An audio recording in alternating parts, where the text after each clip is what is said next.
नमस्कार दोस्तों, स्वागत है आप सभी का हमारे YouTube चैनल में। दोस्तों, आज हम शुरू करने वाले हमारे पॉलिटी का एक नया चैप्टर, राज्य पुनर्गठन आयोग।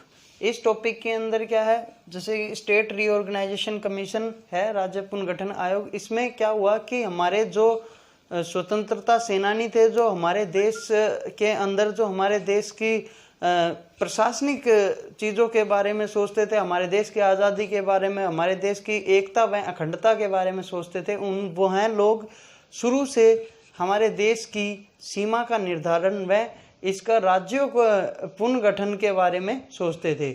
मगर उस टाइम पे हमारा जो देश था वह ब्रिटिश शासन के अंतर्गत और उनके अधीन था, इसलिए मैं यह राज्य पुनर्गठन आयोग के बारे में पूरी तरह से इसको इम्प्लीमेंट नहीं कर पाए, मतलब लागू नहीं कर सके। सबसे पहले 1920 के अंदर नागपुर अधिवेशन लाया गया। यह कांग्रेस पार्टी के द्वारा अधिवेशन था, जिसके अंदर की उन्होंने पहली बार राज्य पुनर्गठन आयोग के बारे में सोचा।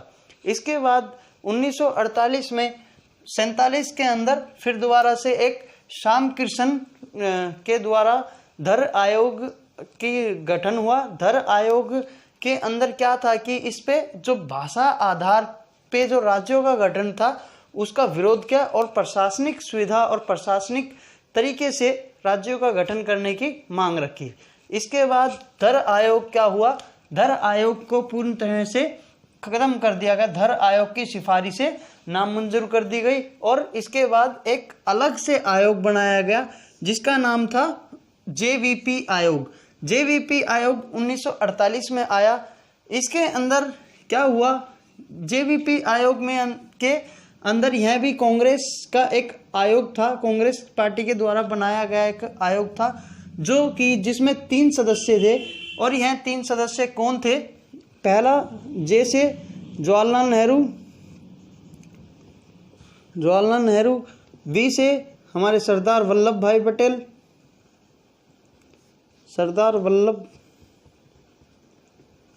भाई पटेल और पी से क्या हो गया हमारा पट्टाभी सीतारमैया।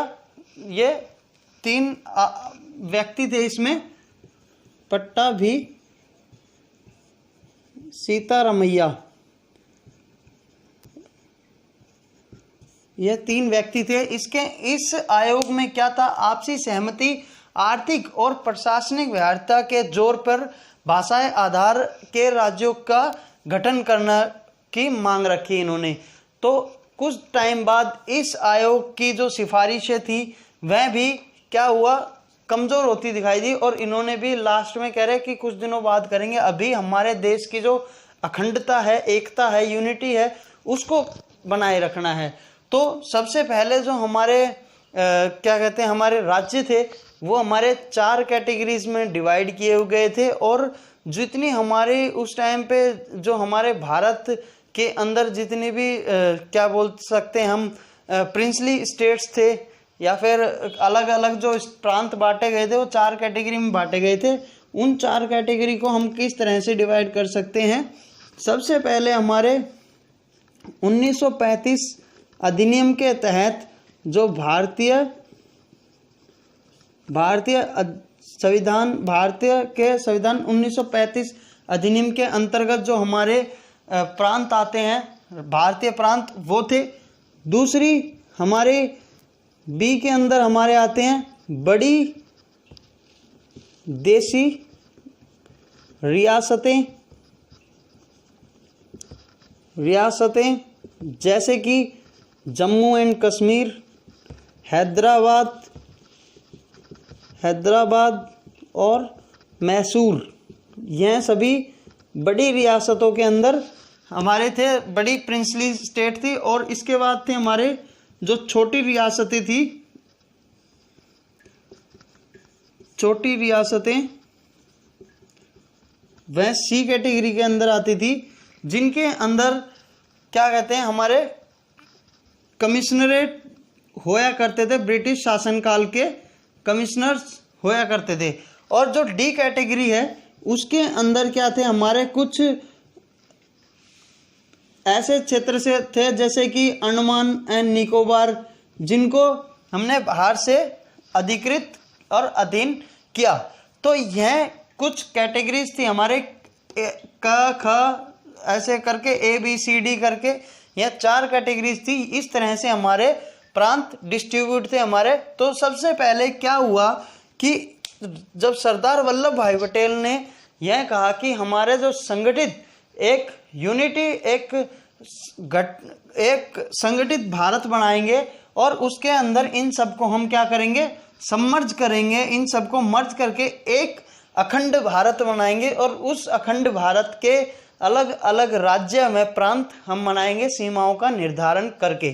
तो सबसे पहले उनके सामने चुनौती क्या आई कि इन सबको एक उसमें गठित करना, एक देश बनाना। तो अब कुछ तो ऐसे प्रांत थे जैसे 1935 अधिनियम जो कि ब्रिटिश शासन काल से ही कुछ राज्य थे ब्रिटिश शासन काल के अंदर, जिस पे ब्रिटिश शासन काल का ब्रिटिशों का शासन था। तो वह राज्य थे 1935, उनको बनाने की जरूरत नहीं पड़ी, वो वैसे के वैसे रहे।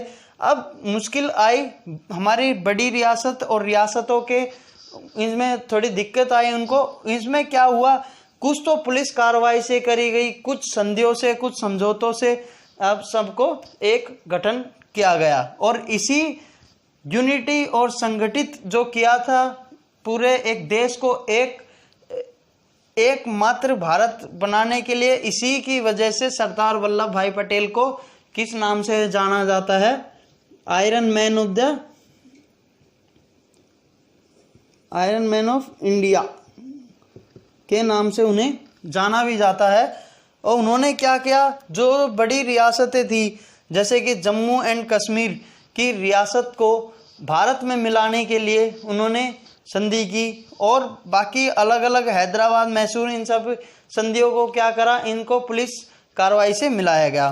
तो अब आगे इसमें चलते हैं कि इसमें क्या हुआ। जब वह मिला रहे थे, इन सब को ख़त्म करके उन्होंने एक संगठित भारत बनाने की कोशिश की। और भारत के लिए तब क्या हुआ कि अलग अलग प्रांतों में, अलग अलग जगह पे, अलग अलग स्थानीय जो शासन के लोग थे, उनका क्या था कि भाई यहाँ पे सब वैसे भारत में चाहते थे प्रशासनिक तौर पे राज्यों का गठन हो, राज्यों की जो सीमा है उसका निर्धारण हो।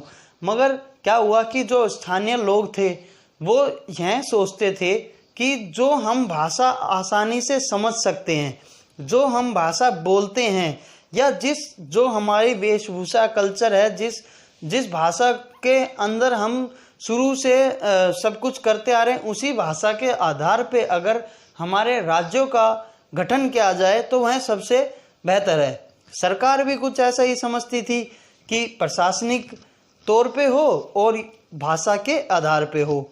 मगर सरकार को कहीं ये डर था कि कहीं भाषा के आधार पे करेंगे तो जगह जगह दंगे ना होने लग जाएं, या कहीं ऐसे विवाद ना हो जिससे कि हमारे भारत की अखंडता पे सवाल उठें।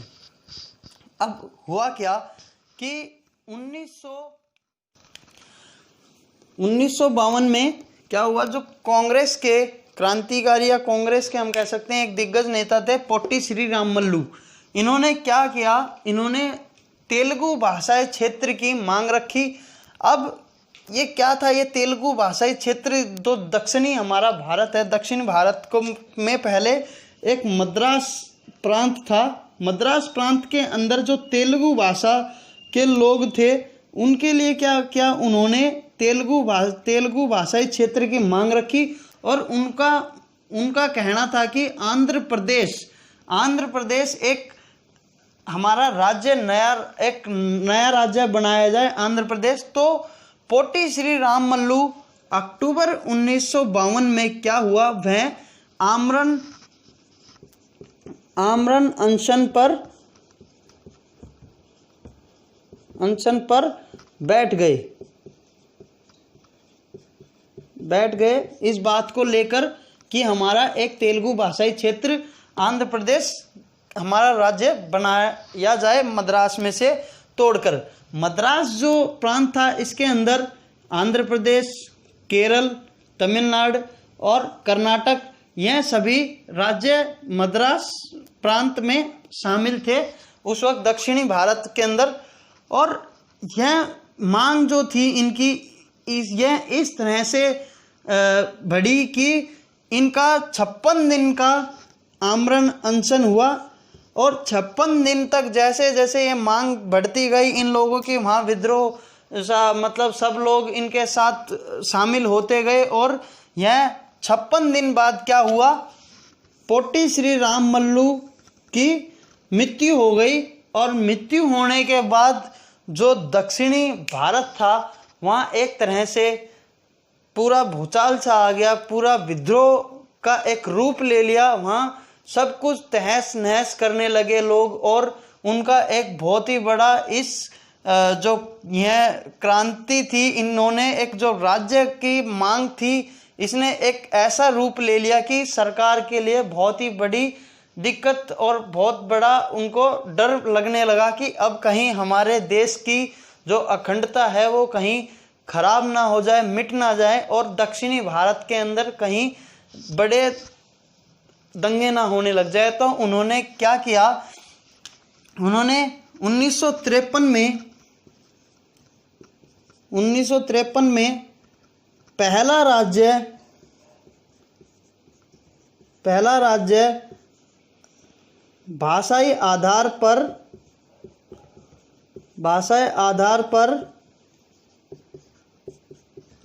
पर पहला राज्य आंध्र प्रदेश बनाया।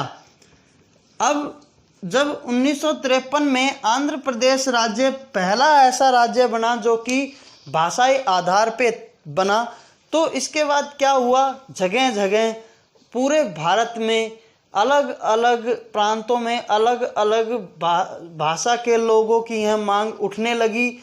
और यह एक तरह से विशालकाय बहुत ही बड़े रूप में इस समस्या ने रूप ले लिया कि अब हमारा भी भाषा के आधार पे क्या हो, हमारे राज्य का गठन हो, क्षेत्र का गठन हो। तो केंद्र सरकार ने क्या किया, कि अब भाई भाषा के आधार पे करना पड़ेगा। तो भाषा के आधार पे राज्यों का गठन करने के लिए उन्होंने क्या करा, एक आयोग बनाया, एक कमेटी बनाई जो कि 3 सदस्यीय कमेटी थी। और इस कमेटी के जो अध्यक्ष थे मैं कौन बने, फैजल अली आयोग, जो कि हमारे पूर्व जज थे, न्यायाधीश थे, वह फैजल अली। अभी 1953 में क्या किया गया, ये फैजल अली आयोग एक कमेटी थी, इस कमेटी को गठन किया गया, इस कमेटी का गठन किया। और इस कमेटी का मेन उद्देश्य क्या था, भाषा के आधार पर राज्यों के पुनर्गठन के लिए इस कमेटी का गठन किया। यह कमेटी 3 सदस्यीय कमेटी थी। इसके जो अध्यक्ष थे वो फैजल अली, इसके अध्यक्ष थे हृदयनाथ कुंजरू व KM पनीकर। 3 सदस्य की यह कमेटी थी। और इस कमेटी की जो रिपोर्ट थी वह 1955 में आई। और जो फैजल अली आयोग का कमेटी की जो रिपोर्ट के आधार पे एक यह अधिनियम बना, फैजल अली अधिनियम है, 1956 में अधिनियम बनके तैयार हुआ। इस अधिनियम की रिपोर्ट पे जो भारत सरकार थी और जो संविधान ने क्या डिसीजन लिया कि जो हमारी शुरू में रियासतें थी 542 और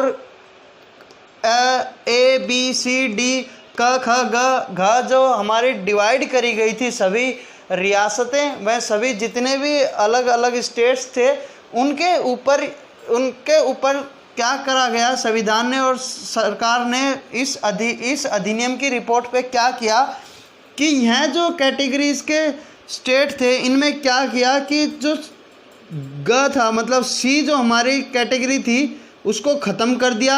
और जो ख के अंदर हमारे जो स्टेट्स थे उनको कुछ जो आसपास स्टेट्स थे, जो नज़दीकी स्टेट्स थे, उनको मिला के आपस में स्टेट बना दिए गए। और उससे क्या कहा गया कि 16 राज्य व 3 केंद्र शासित प्रदेश बनाए जाएं। इस अधिनियम और इनकी रिपोर्ट के आधार पे। मगर फिर क्या हुआ, सरकार ने और संविधान सभा ने क्या किया, संविधान के अंदर 7वां संविधान संशोधन करके 14 राज्य व 6 केंद्र शासित राज्य बनाए गए।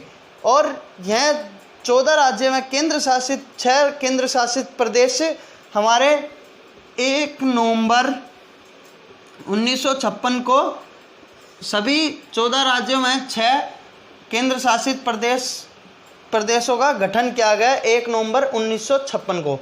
अब 1954 में फ्रांसीसियों के पास के अधीन हमारा यह क्षेत्र थे यमन, करिकल, चंद्रनगर, पौंडीचेरी।